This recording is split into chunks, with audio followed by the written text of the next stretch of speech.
About the treatment of mumps, usually we go for symptomatic treatment, and here we give antipyretics in order to relieve the fever, and warm saline mouthwashes are given in order to relieve the discomfort which is caused by the enlargement of the salivary glands. If there is orchitis or enlargement of the testis, usually we advise bed rest and a local support is given with the help of T bandage. Steroids can be given for symptomatic relief of orchitis as well as arthritis, but it does not alter the course of disease. So ആ ഒരു ഇൻഫ്ലമേഷനും സ്വെല്ലിങ്ങും ഒക്കെ കുറയ്ക്കാനായിട്ട് steroids കൊടുക്കാം. പക്ഷേ steroids കൊടുത്തത് കൊണ്ട് മംസിൻ്റെ usual course of the disease കുറയണം എന്നില്ല. സോ ഇതുവരെ പറഞ്ഞ treatment strategies: symptomatic treatment which include antipyretics, warm saline mouthwashes. If there is orchitis, bed rest and a local support with the help of T bandage and steroids. About the preventive strategies for mumps, the affected patient should be isolated until the parotid swelling has subsided. So usually ഈ ഒരു ടൈമിലാണ് ഇത് ബാക്കിയുള്ളവർക്ക് communicate ചെയ്യുന്നത്. അതുകൊണ്ട് തന്നെ പെറോട്ടിഡ് swelling ഒന്ന് ഒതുങ്ങുന്നത് വരെ അല്ലെങ്കിൽ അത് മാറുന്നത് വരെ ഈ ആൾക്കാരെ ഐസൊലേറ്റ് ചെയ്യണം. And mumps can be prevented by the timely immunisation. So നമ്മളുടെ MMR വാക്സിൻ എടുക്കുന്നത് വഴി ലൈഫ് ലോങ് ഇമ്മ്യൂണിറ്റിയാണ് മംസിനെതിരെ നമ്മൾക്ക് കിട്ടുന്നത്. So these are the preventive strategies. Affected persons, they are isolated till the parotid swelling has subsided, and mumps is usually prevented by timely immunization. Coming to the next communicable disease, which is poliomyelitis.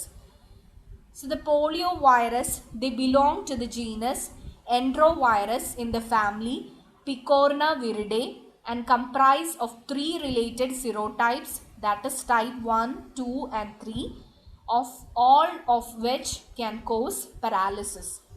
So വളരെ common ആയിട്ട് നമ്മളുടെ developing കൺട്രീസിൽ കണ്ടുവന്നിരുന്ന ഒരു അസുഖമാണ് polio. ഈ polio virus എൻട്രോവൈറസ് എന്ന് പറയുന്ന ഫാമിലിയിലെ പിക്കോർണവിറിഡെ എന്ന് പറയുന്ന വൈറസ് ഉണ്ടാക്കുന്ന ഒരു രോഗമാണ്. There are 3 serotypes of this virus, which is type 1, 2 and 3.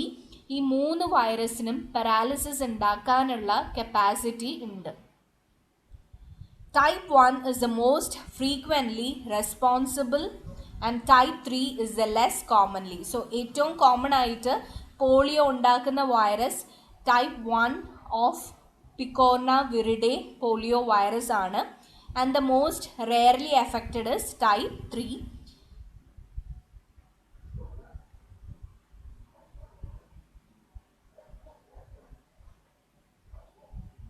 Coming to the epidemiology of polio, the disease is usually considered seasonal. It usually occurs in summer as well as early autumn in temperate climates. So temperate climate ഉള്ള കൺട്രീസിൽ ഇത് usually ഉണ്ടാവുന്നത് summer and early autumn മന്ത്സിലാണ്. In tropical countries the seasonality is less clearly defined.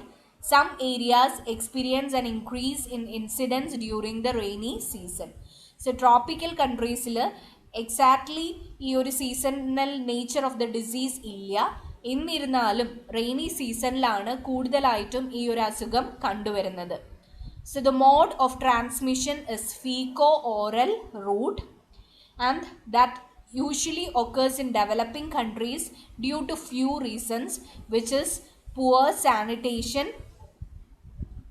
However, in industrial countries or developed countries, the mode of transmission is oropharyngeal transmission, and this usually occurs during outbreak. So ഇതുവരെ പറഞ്ഞ കാര്യങ്ങൾ, it is a seasonal disease in temperate climate. It usually occur in summer and early autumn. In tropical climate, exactly there is no known seasonality. However, the incidence is higher during rainy season. Developing കൺട്രീസിൽ usually faeco oral റൂട്ടാണ് mainly affected thing due to poor sanitation, while in developed countries it is oral pharyngeal transmission. The average incubation period of the disease is 7 to 10 days and it may range from 4 to 35 days. So overall ആയിട്ട് പറയുകയാണെങ്കിൽ incubation period എന്ന് പറയുന്നത് 4 to 35 days ആണ്, and there should be an average of 7 to 10 days. The virus is shed in the stools of an infected person for about 6 to 8 weeks after infection. So ഒരാൾക്ക് ഒരു infection, polio infection ഉണ്ടായിട്ടുണ്ടെങ്കിൽ ആള് 6 to 8 weeks വരെ ഈ polio virus ഫീക്കസിൽ കൂടെ shed ചെയ്യും, and thereby he can transmit the disease to another person. Humans are the only reservoir of polio virus, and the infection is spread from person to person. The virus spreads rapidly to non-immune persons.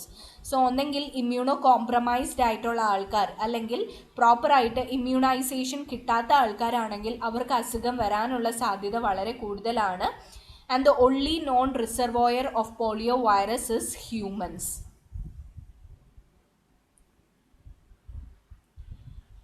Coming to the clinical features of polio, in 90 to 95% of the individuals, the polio virus infection is inapparent. However, in 5 to 10% of the individuals, the following syndromes can occur. So usually 90 to 95% of the individuals or usual pattern of clinical features ഒന്നും ഇല്ല, ഇത് inapparent ആണ് infection. However, in rest 5 to 10% ഏതെങ്കിലും ഒരു syndrome ആണ് ഉണ്ടാവുക. We have different syndromes and we'll be discussing one by one. First type is abortive polio. So abortive polio, it occurs in 4 to 8% of the infections. It is characterized by symptoms like low grade fever, sore throat, vomiting, abdominal pain, loss of appetite and malaise. The recovery is very rapid and complete. There is no paralysis and it cannot be distinguished from other viral infections. ഇതാണ് abortive പോളിയോയിൽ സംഭവിക്കുക. It is A mild kind of infection which occurs in 4 to 8% of the children. ഇവിടെ വളരെ vague ആയിട്ടുള്ള symptoms ആണ് ഉണ്ടാവുന്നത്, like low grade fever, sore throat, vomiting, abdominal pain, loss of appetite and malaise. Recovery വളരെ പെട്ടെന്ന് സംഭവിക്കും and it is complete. There is no paralysis which is associated with abortive polio. The next syndrome is non-paralytic aseptic meningitis, which occurs in about 1 to 2% of infections. It is characterized by symptoms like headache, neck, back and leg stiffness, which is occurring several days after a prodrome similar to abortive polio. The recovery occurs within 2 to 10 days. So non-paralytic aseptic meningitis എന്ന് പറയുന്നത് 1 to 2% of childrenൽ മാത്രമാണ് ഉണ്ടാവുക.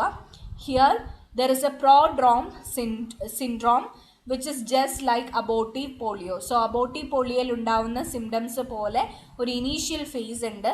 അത് കഴിയുമ്പോൾ the child will have other symptoms like headache and stiffness of the neck, back and leg. The recovery, however, occurs within 2 to 10 days. So ആദ്യത്തെ syndrome ആയിരുന്നു abortive polio. രണ്ടാമത് നമ്മൾ പഠിച്ചത് non paralytic aseptic meningitis. The next is paralytic poliomyelitis, which occurs in about 0.5 to 1% of the cases. The symptoms, they occur in two phases, that is minor and major, which is separated by several days without symptoms. So in the initial phase, that is the minor phase, symptoms like abortive polio occurs. So abortive polio ഉണ്ടാവുന്ന same symptoms ആണ് minor ഫേസിൽ ഉണ്ടാവുക. In the major phase of illness, it begins with muscle pain, spasm, and return of fever.